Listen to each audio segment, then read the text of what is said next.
बाटे जोनटा कि देखते बस गाड़ी धरिकी बाहर बुलवा का तो जंगल भितर बुल के जीवु तो कंटिन्यू देखा घर आम इटा गेट यहाँ गेट है अरे गोटे घर अच्छे देख जंगल भितर जीवु छे तो गाड़ी सब जड़ी बुटी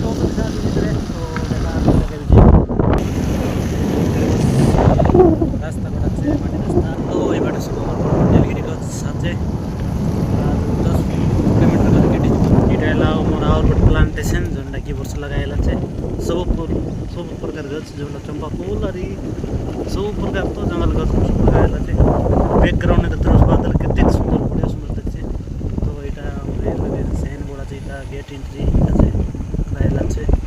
तो यहाँ आम 2 नंबर प्लांटेशन जोटा गाँव गोटा लोकटीपना बोलते गाँव तो देखने तक अच्छी बटे प्लांटेशन कराइला स्पेशल बटे गाँव लोग 15 सुखे देले अरे